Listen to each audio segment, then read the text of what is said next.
Bem-vindos ao nosso canal no Spotify. Você ouvirá neste momento uma reflexão bíblica com o pastor Rainerson Israel. Deus abençoe sua vida e fale ao seu coração.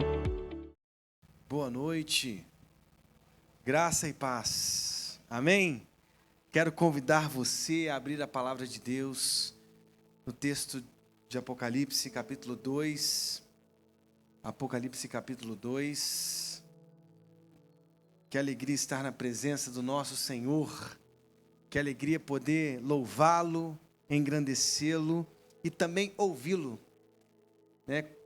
De tantas maneiras Deus fala conosco, através de canções, através de sonhos, mas através da interpretação da Escritura, da exposição, Deus também fala aos nossos corações. Por isso os nossos ouvidos precisam estar atentos ao que Deus quer falar com a gente, através da sua palavra hoje.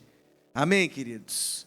Apocalipse capítulo 2, do 1 ao 7. Quem encontrou a palavra de Deus aí? Amém? Posso ler?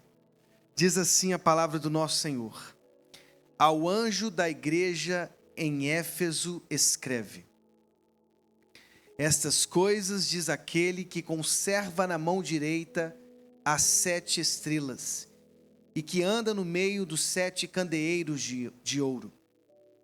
Conheço as tuas obras, tanto o seu labor como a sua perseverança, e que não pode suportar homens maus, e que puseste à prova os que a si mesmos se declaram apóstolos e não são, e os achaste mentirosos, e tens perseverança, e suportastes provas por causa do meu nome, e não te deixaste esmorecer.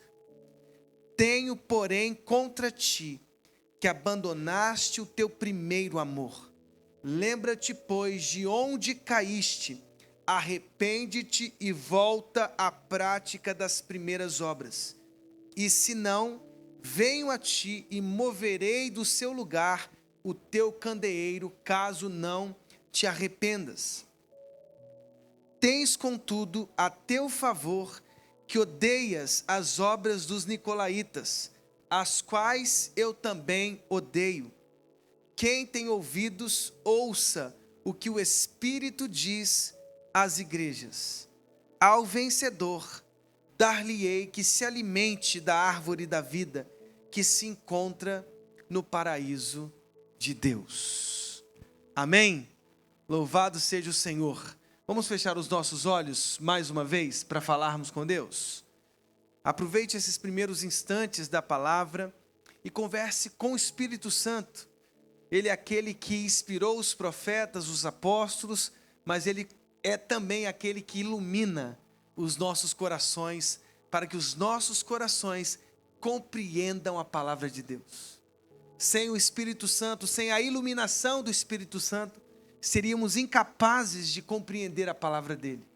E por isso nós estamos diante do Espírito Santo, para que ele possa falar aos nossos corações. Feche os seus olhos nesse momento e converse com o Espírito Santo. Senhor Jesus, como é bom estar na tua presença. Como é bom estar na tua casa. Como é bom ser a tua casa. O Senhor escolheu uma casa para habitar. E nós somos essa casa que o Senhor escolheu encher. E como é bom, Deus, estar diante da tua presença e ouvir a tua doce voz, como nós já ouvimos, Senhor, através das canções, dos louvores que nós cantamos, da intercessão. Nós queremos continuar ouvindo a tua palavra através da exposição da Santa Escritura. Ó Deus, palavra que foi inspirada pelo teu Espírito, palavra inerrante, infalível, está diante de nós. Nós temos o privilégio de ter a tua palavra diante de nós com liberdade. No mundo, ó Deus, em que cristãos são perseguidos, são espancados, são esmolados, ó Deus, nós estamos aqui, diante da tua presença, com a palavra aberta, com o privilégio de ouvir a tua voz. Por isso, Deus, coloque temor em nossos corações, temor e tremor. Nós estamos diante daquilo que é santo. Muito obrigado, Deus, no nome de Jesus. Amém. Amém. Louvado seja o Senhor Jesus. Quem aqui já recebeu uma carta pelo correio? Quantas pessoas idosas nós temos aqui hoje, né? Não é verdade? Vocês se lembram disso? Quando nós íamos no correio, especialmente na época de Natal, e a gente tinha aquela alegria de ir ao correio, de abrir uma carta, ou até de enviar uma carta. Alguém se lembra dos selos? Tinha gente que colecionava selos. Meu Deus, se você colecionou selos, você é muito idoso. Você é muito idoso. Às vezes eu sou professor do ensino médio, às vezes eu falo de algumas coisas que eles nunca ouviram falar. Por exemplo, quem aqui usou orelhão? Aqui chamava orelhão também em Petrópolis? Mimeógrafo. Pode levantar a mão, pastor Fagner. Pode levantar a mão. Mimeógrafo, você... Pode levantar a mão. Retroprojetor. Isso aí é bem inovador, retroprojetor, né? Meu amigo. Mas nós íamos no correio das nossas casas e a gente recebia aquelas cartas ou a gente enviava as cartas. E era uma experiência extraordinária, não é verdade? Se eu te disser que Jesus escreveu cartas, você acreditaria? Jesus escreveu cartas, olha que incrível. E nós temos a alegria, o privilégio de lermos cartas escritas por Jesus. Quando nós lemos com seriedade os capítulos 2 e 3 do Apocalipse, nós estamos diante de 7 cartas que Jesus, Ele mesmo, Jesus escreveu para 7 igrejas geograficamente localizadas, historicamente localizadas, culturalmente localizadas. Igrejas que viviam perseguições seríssimas, perseguições imperiais no final do 1º século, numa região geográfica muito específica, a Ásia Menor. Os cristãos da Ásia Menor, que estavam dispersos naquela região importante, receberam cartas importantíssimas de Jesus. Cartas que ensinavam valores extraordinários, que eles deveriam viver para suportar os açoites, para suportar as perseguições, para suportar os escárnios. Cartas que eles receberam, que leram com seus próprios olhos e ouviram com os seus próprios ouvidos. Bem-aventurado é o que lê e bem-aventurados são os que ouvem. Por isso eu poderia dizer, nós também somos felizes. Somos privilegiados porque temos nas nossas mãos as mesmas cartas integralmente. Essas cartas não se perderam, nós temos o privilégio, a beleza, a grandeza de termos nas nossas mãos as cartas que Jesus escreveu. Irmãos, algumas pessoas pensam que o Apocalipse é sobre o dragão, que aparece no capítulo 12, a figura enigmática, o dragão, que é o próprio diabo que tentou Adão, que fez toda a raça humana sucumbir num delírio, num pecado, o pecado da autonomia. O pecado de dispensar Deus das nossas histórias. E quantas vezes nós cometemos o mesmo equívoco, dispensar Deus das nossas histórias. Quantas pessoas pensam que o Apocalipse é sobre a besta que aparece no capítulo 13, ou as bestas no plural, a que sai do mar e a que sai da terra. A que sai do mar, o próprio anticristo, pronunciado inclusive, previsto pelo apóstolo Paulo na 2ª carta aos Tessalonicenses.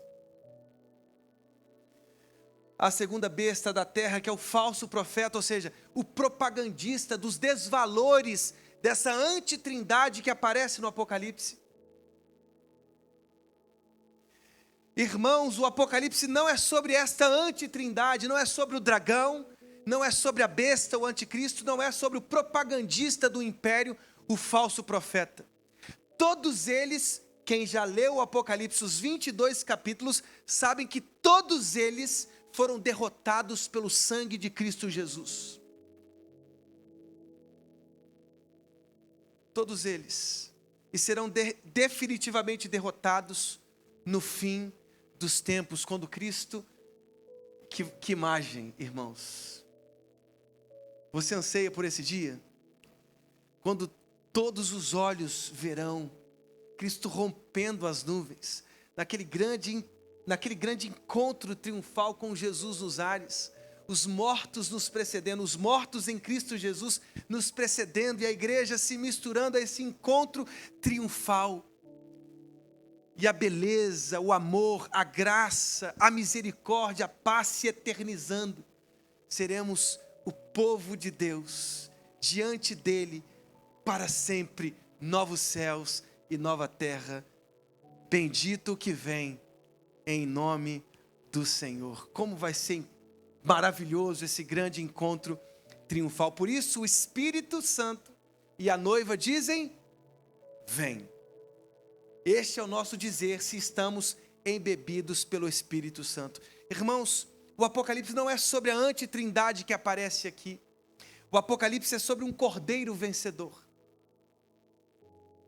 O cordeiro vencedor, aquele que aparece no capítulo 5 do Apocalipse, daquela visão majestosa que os anjos têm, porque todos eles perceberam a agonia de João, aquele vidente em Pátimos.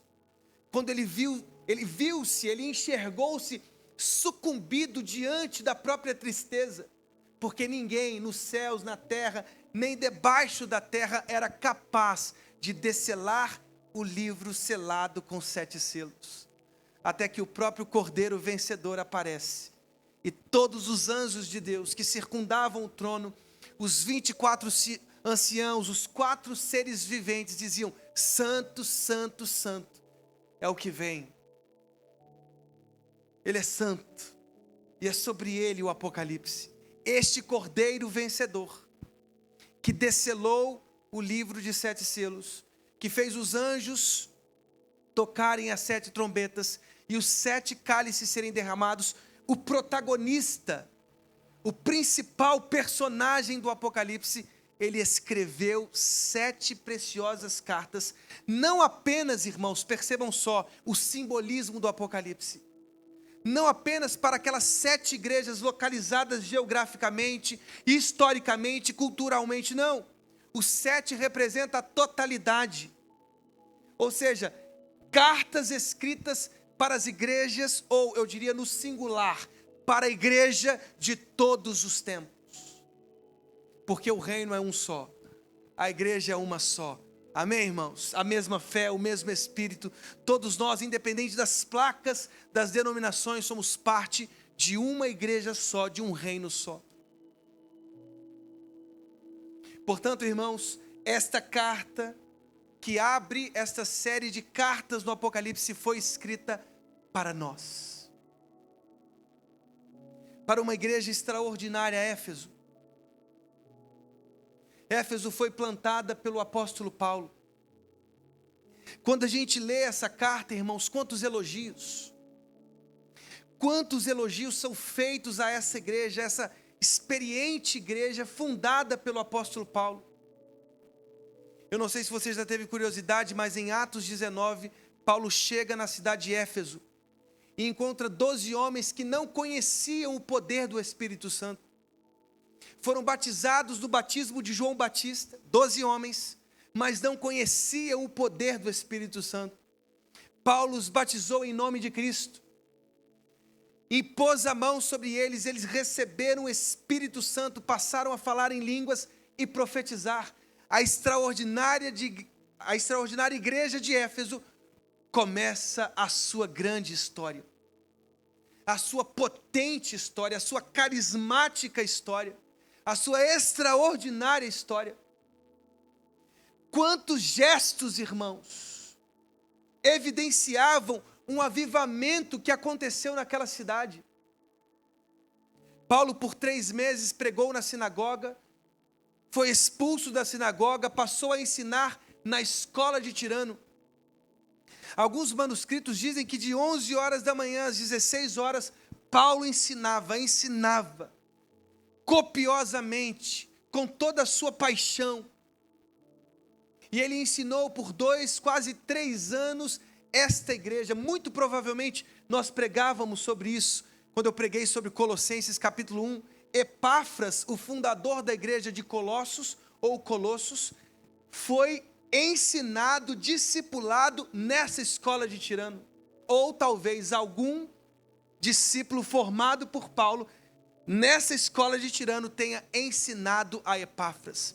Porque da cidade de Éfeso se espalhou o evangelho inteiro.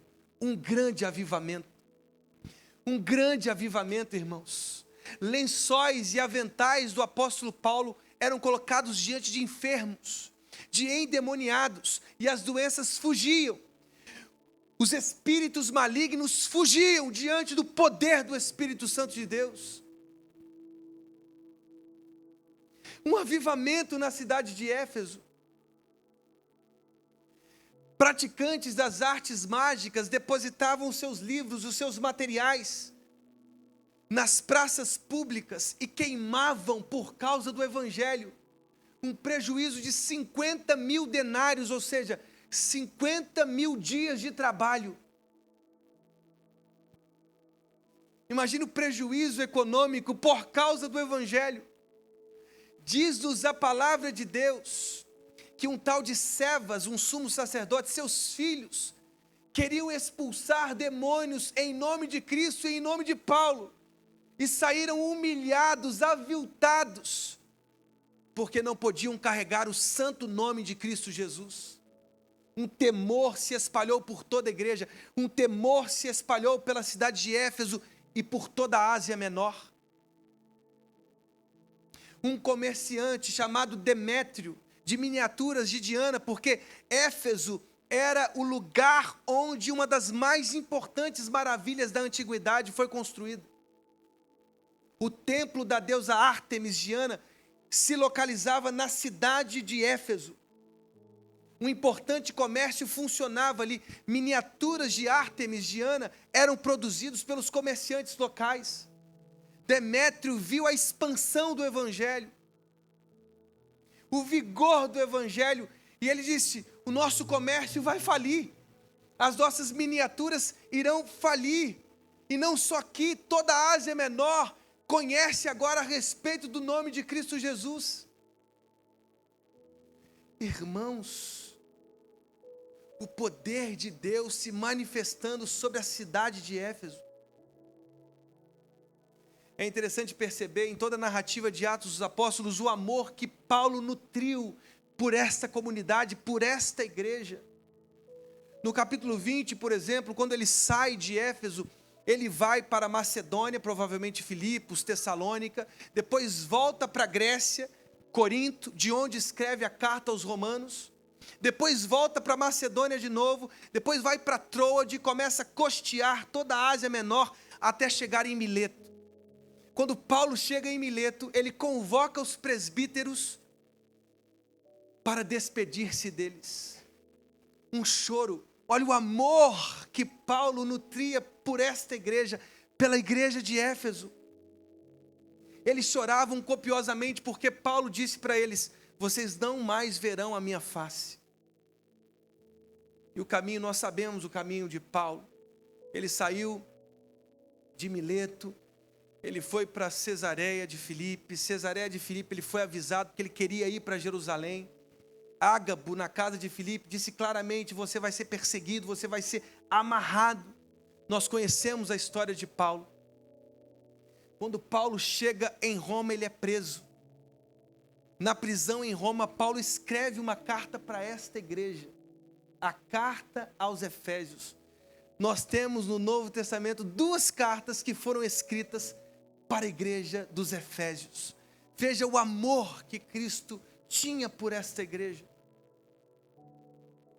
No final do primeiro século, essa igreja sofria perseguições. Aliás, todas as igrejas da Ásia Menor, Tiatira, Sardes, Filadélfia, Laodiceia, todas essas igrejas sofriam os escárnios, as perseguições, a humilhação imperial, os problemas econômicos advindos do próprio evangelho, por suportarem no meio do caos imperial o evangelho de Cristo Jesus, eles perseveravam. Paulo escreve esta carta elogiando essa igreja. Jesus escreve esta carta elogiando essa igreja. E vejam os elogios, irmãos. Eu conheço as tuas obras. E quem está dizendo isso? Aquele que tem nas mãos as 7 estrelas.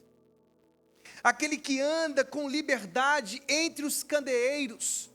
As 7 estrelas são representações angelicais. Ele tem o domínio dos céus e da terra. Ele tem liberdade no interior da igreja. Os candelabros representavam cada uma das igrejas. 7 candelabros, 7 luzes, 7 lâmpadas que iluminavam os espaços hostis da Ásia Menor. Jesus escreve dizendo: eu conheço as tuas obras. Eu conheço o teu labor, eu conheço a tua perseverança. E essa palavra conheço no grego é oida, não é um mero conhecimento. Não é um conhecimento superficial, é um conhecimento profundo. É um conhecimento de quem sonda os rins, de quem sonda as entranhas, de quem sonda os espaços mais escondidos da alma. Jesus, o soberano, está dizendo: eu conheço as obras que vocês realizaram, eu conheço a perseverança de vocês, eu conheço o labor de vocês. Uma extraordinária igreja que perseverou, irmãos. Não titubeou, não. Uma igreja que perseverava, que estava em pé, que estava focada na doutrina que recebeu do apóstolo Paulo. Eles foram ensinados na escola de Tirano e eles mantinham a mesma chama acesa no que diz respeito aos aspectos da doutrina. Diz a palavra de Deus que eles colocaram à prova, diz o verso 2, os que a si mesmos se declaravam apóstolos e não eram mentirosos. Nestes tempos líquidos que nós vivemos, essa liquidez também entrou nas igrejas. Somos lançados e somos às vezes mexidos por tantos ventos doutrinais e heréticos. Há tanto ensino, irmãos, que eu não sei de onde essas pessoas conseguem tirar tanta criatividade para tanta bizarrice na internet.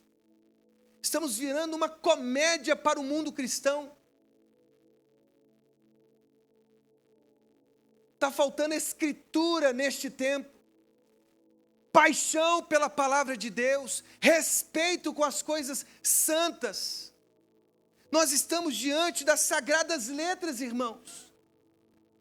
São elas que iluminam o nosso discernimento. Elas são os óculos para lermos o mundo, para lermos a nossa alma, para lermos os nossos tempos, para lermos as doutrinas. Éfeso era uma igreja que tinha um alicerce forte, um fundamento forte. Eles escrutinavam, eles pesquisavam, eles liam. E eles diziam: vocês são falsos apóstolos. O que vocês estão dizendo não bate com o que a Escritura diz. Eles continuavam mantendo a chama dos primitivos, dos cristãos primitivos, Atos 2:42, e perseveravam na doutrina dos apóstolos. Eles estavam perseverando.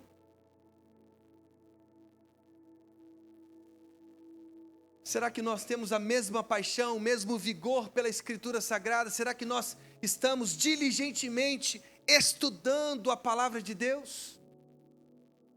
O protestantismo, desde o século XVI, anuncia o livre exame das Escrituras. Não é a livre leitura, irmãos. É o livre exame. É colocar os olhos da Escritura e ler com seriedade, com fervor, com amor. Amém, irmãos? Nós estamos diante daquilo que é santo. Éfeso perseverava na doutrina dos apóstolos. Olha o que diz a palavra de Deus. E tens perseverança, suportastes provas por causa do meu nome, e não te deixaste esmorecer. Uma igreja firme, uma igreja íntegra, uma igreja apostólica, doutrinária, bíblica. Uma igreja que sofria as perseguições, os ventos contrários, mas se mantinha em pé. Quantos cristãos que às vezes diante de ventos contrários, de certas tempestades, se deixam levar. São como aquelas sementes lançadas em terrenos pedregosos que não têm raízes profundas. E aí quando as tempestades vêm, quando os ventos contrários vêm, estas fés se sucumbem. Até quando, irmãos? Os que recebem Cristo como Senhor Jesus devem perseverar até o fim, a despeito dos vales de sombra e morte, a despeito da falência dos nossos currais, da falência da vide, da oliveira, do fruto das árvores frutíferas. Como diz Abacuque, a fé que Cristo espera de nós é aquela que diz: todavia, eu me alegrarei no Senhor. Essa era uma igreja de Abacuque, perseverava. Os ventos contrários não faziam a fé desse povo sucumbir. Eles olhavam para o curral, não havia gado. Olhavam para a videira, os frutos falharam, mas eles diziam: todavia eu me alegrarei no Senhor. Uma igreja exemplar, temos que aplaudir. Uma igreja que passa, atravessa tempestades e se mantém em pé. Diz mais a palavra de Deus. Aí eu pulo o verso 4, porque o verso 4 e 5 a gente tem que falar com mais detalhe. No verso 6, Cristo continua elogiando a igreja de Éfeso. Ele diz assim: tens contudo ao teu favor que odeias as obras dos nicolaítas. Quem eram os nicolaítas? Os nicolaítas, eles existem até hoje. São aqueles que querem mundanizar a igreja. Conhece isso? É normal, pastor. Está tudo normal, pastor. É isso mesmo. Hoje os jovens, eles experimentam o sexo antes de casar. Eles precisam fazer essa experiência antes do casamento. Eles começam a normalizar as coisas que a Bíblia diz claramente que são erros. A Bíblia está dizendo, é a palavra de Deus, são os valores eternos da Escritura. Tem gente que quer mudar a Bíblia. Pastor, vamos atualizar aqui a Bíblia, que a gente precisa tirar alguns versos aqui que me incomodam. Se todo mundo, irmãos, resolver atualizar a Bíblia, eu pergunto para vocês, vai sobrar alguma Bíblia? Essa palavra de Deus foi inspirada pelo Espírito Santo. Quem somos nós? Quem somos nós, irmãos, para atualizarmos o que o Espírito Santo escreveu através dos seus profetas e apóstolos? Os nicolaítas, eles querem mundanizar a igreja. Eles não querem fazer o que os corajosos e apostólicos fazem, não. Porque a igreja, irmãos, a igreja é candeeiro. A igreja é candelabro, a igreja ilumina. Está entendendo? A igreja ilumina. Os empresários cristãos precisam iluminar o mundo com justiça, com ética. Os médicos cristãos precisam tratar seus pacientes com dignidade, porque eles são lâmpadas, eles são candeeiros, eles levam justiça, eles levam dignidade, eles levam misericórdia. Os policiais cristãos precisam levar a paz, precisam levar e se contentar com o soldo, espalhando justiça e espalhando bom trabalho na defesa da sociedade. A gente pode falar isso à noite de Deus, os bons professores, os bons políticos cristãos. Irmãos, está difícil você entrar num mecânico hoje. Você já tem que começar a entrar dizendo assim, eles vão me dar um golpe aqui dentro. Você já entra no mecânico hoje sabendo que você vai tomar um golpe. Ó, você já começa, vou tomar um golpe aqui. Os mecânicos cristãos precisam espalhar a justiça, a verdade, a honestidade. Enquanto a igreja não tomar a decisão de espalhar a honestidade, a justiça, seremos apenas um número falso no IBGE. Eu nunca vi um número tão falso como esse, de que nós somos 90% de cristãos nesse país. É uma vergonha para esse país a gente autoassumir isso. 90% dos brasileiros são cristãos. Irmãos, você acredita nisso? Seja sincero. Temos agora uma facção de traficantes evangélica. Chegamos a esse fim, irmãos. Eu estou quase chegando para minha Alexa e falei assim, Alexa, toca a última trombeta. Porque uma facção de traficantes evangélicos, irmãos, como pode alguém pegar a escritura, o evangelho, e ao mesmo tempo um fuzil e distribuir medo nas comunidades? Facções evangélicas, milicianos evangélicos. É uma contradição, irmãos. Nós somos lâmpadas, nós somos luz. Jesus disse, vós sois a luz do mundo. Isso tem a ver com a essencialidade daqueles que foram justificados em Cristo. Os que foram batizados em Cristo, diz Paulo aos Gálatas, se revestiram da vida de Cristo. É essa vida de Cristo que deve espalhar-se pelo mundo.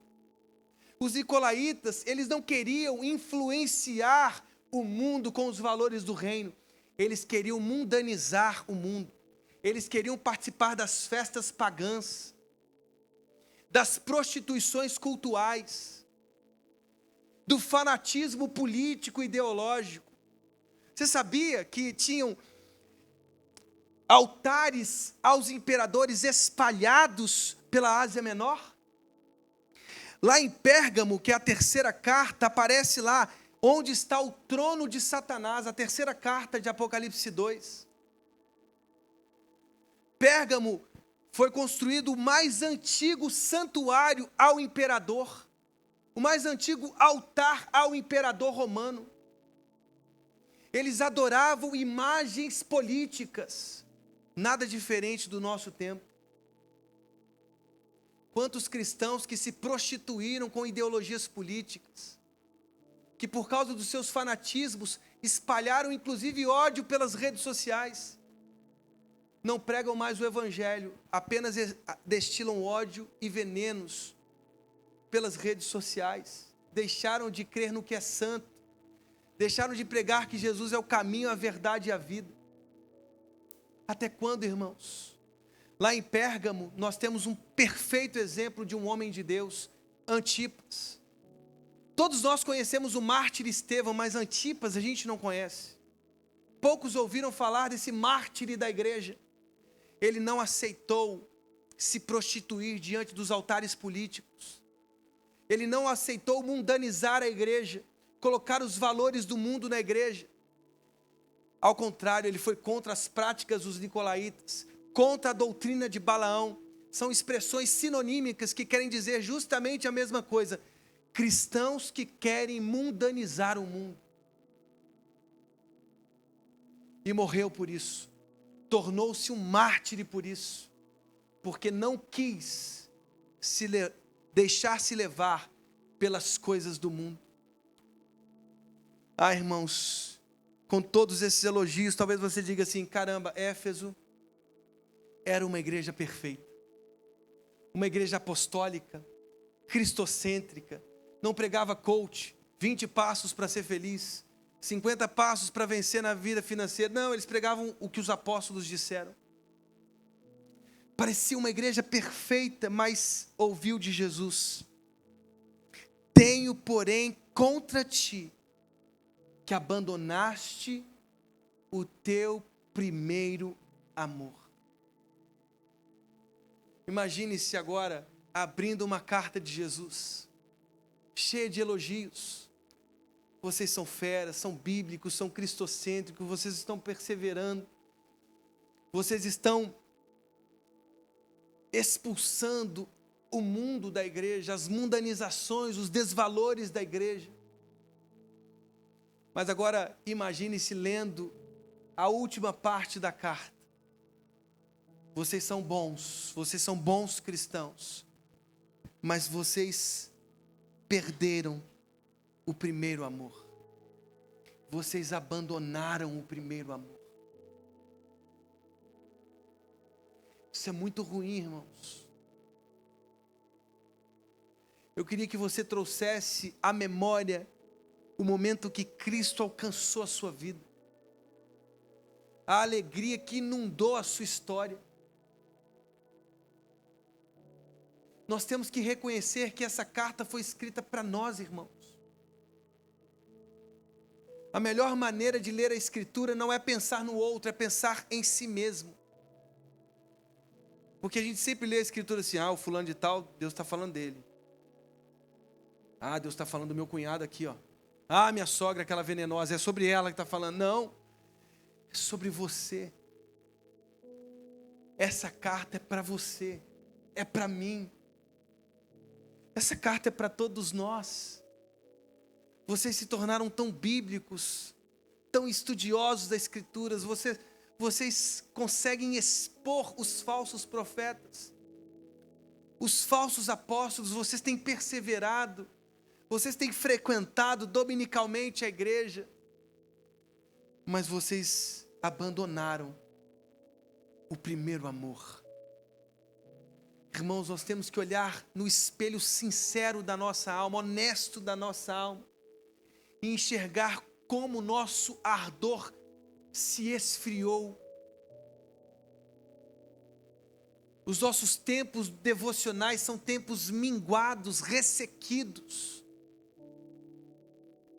Nosso tempo de oração, nosso tempo de leitura na palavra. Qual foi a última vez que você ajoelhou para ler a palavra de Deus?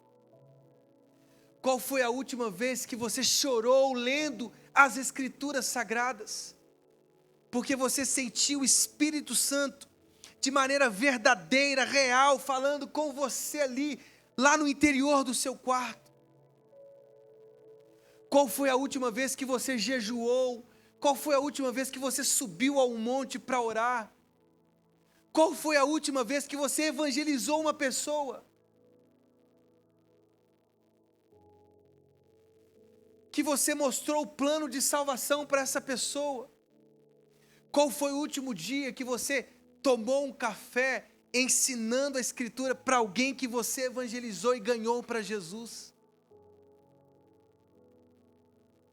Pastor, mas eu organizei o congresso das 7 videiras. Que bom que você organizou o congresso das 7 videiras.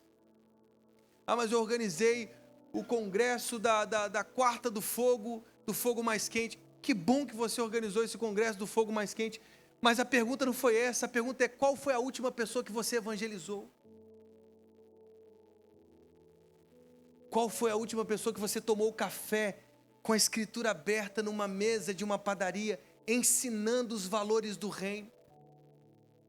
Qual foi a última vez que de joelhos no chão do seu quarto, você chorou diante da presença de Deus, você adorou a presença de Deus, o nome que é santo? Irmãos, nós estamos permitindo que os nossos corações sejam sufocados por essa religião. E não é sobre religião. Jesus está dizendo: onde vocês caíram? Qual foi o dia que vocês permitiram que a religião sufocasse o ardor, a paixão missionária, o amor pelo reino, pelo evangelho, o amor pela palavra de Deus? Onde vocês caíram?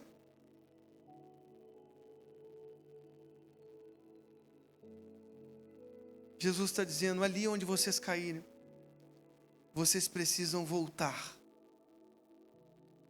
Vocês precisam se arrepender. Vocês precisam voltar à prática das primeiras obras. Porque o brilho de vocês está acabando. Vocês não estão iluminando o mundo. Vocês tocam trombetas, vocês preferem os melhores lugares do templo, das praças, vocês fazem orações altas. Mas eu não pedi nada disso para vocês. Eu não pedi holocaustos, eu não pedi sacrifícios, eu pedi um coração quebrantado, contrito. Eu quero iluminar o mundo com corações rendidos. É isso que Jesus está dizendo para a gente. Eu quero iluminar o mundo com corações rendidos, contritos, arrependidos, que voltam às práticas das primeiras obras, que nutrem dentro dos seus próprios quartos amor por Cristo, amor pelo Evangelho, que espalham em suas empresas, suas faculdades, suas escolas, em seus vizinhos, dentro dos seus condomínios, o amor de Jesus. O amor de Jesus.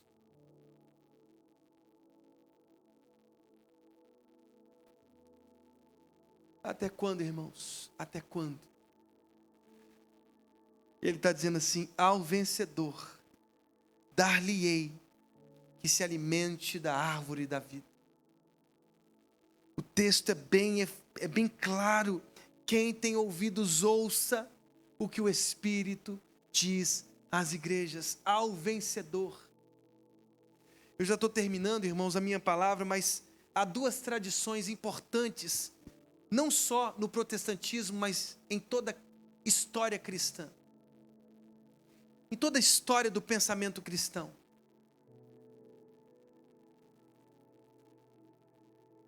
Desde Agostinho, Pelágio, sempre houve a discussão sobre a questão da liberdade humana e soberania de Deus. Quem são os eleitos de Cristo Jesus? Dentro da igreja evangélica, sempre os calvinistas e os arminianos que ficam brigando uns com os outros o tempo todo, pelas redes sociais, pelo YouTube. Eles ficam brigando, mas não conseguem resolver essa tensão irresolvível no Antigo e no Novo Testamento. Quem endureceu o coração de Faraó, Deus ou ele mesmo? Você não vai resolver isso. A cabeça de um hebreu é completamente diferente da cabeça de um grego, de um ocidental racional. Para o hebreu, tanto Deus endureceu o coração de Faraó, quanto ele mesmo endureceu o seu próprio coração. Você não vai resolver a tensão calvinismo e arminianismo no protestantismo. Calvino não resolveu. Uma das mentes mais brilhantes da história não resolveu. Armínio não resolveu. Agostinho não resolveu. Pergunto mais uma vez: quem são os eleitos? Quem são os eleitos? Quem são aqueles que vão ouvir? Vinde benditos do meu Pai. Vinde benditos do meu Pai. Irmãos, não vamos resolver o problema da soberania de Deus e da liberdade humana, mas uma coisa eu posso dizer: afirmar seguramente, respeitando essas duas tradições da igreja.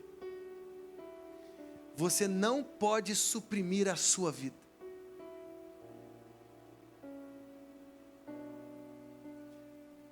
É impossível suprimir biografias, a sua vida, a minha vida. A pergunta quem são os eleitos só pode ser respondida no final da sua história.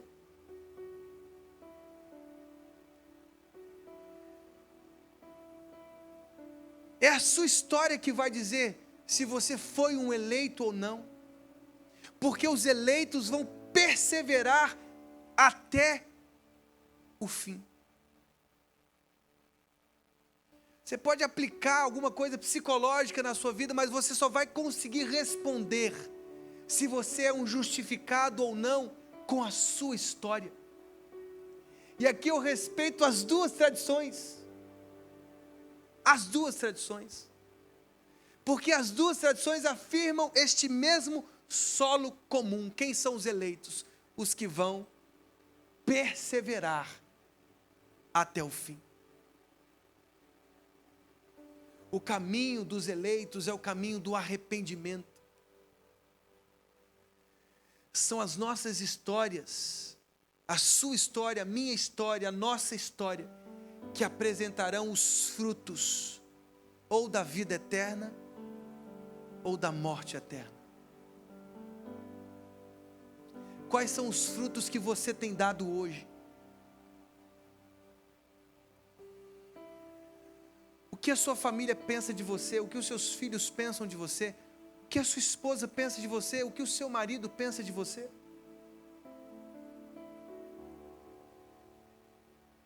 Ah, pastor, mas eu só consigo falar gritando. Pois é, Deus quer abaixar a sua voz.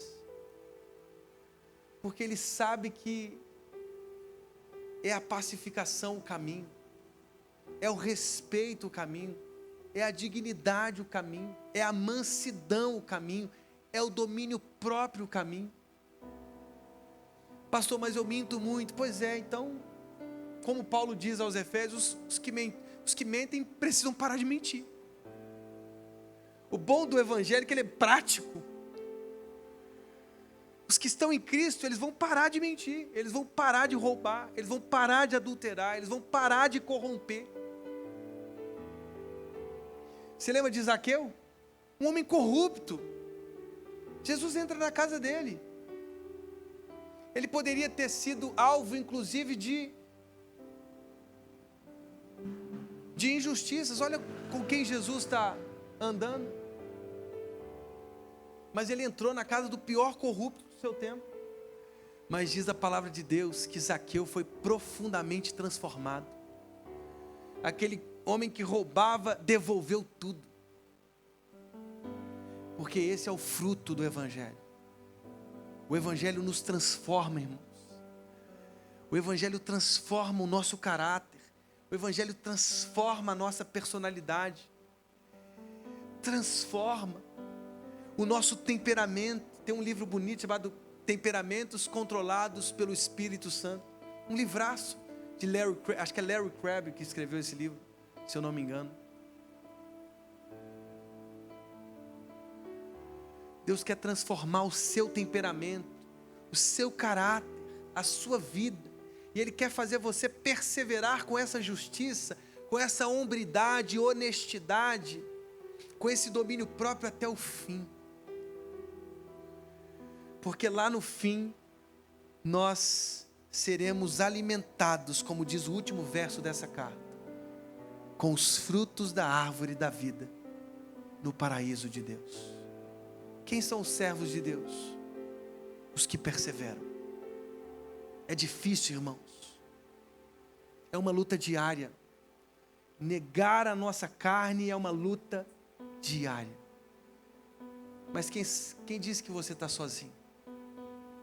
Ouça o que o Espírito diz às igrejas. Ele quer habitar em você.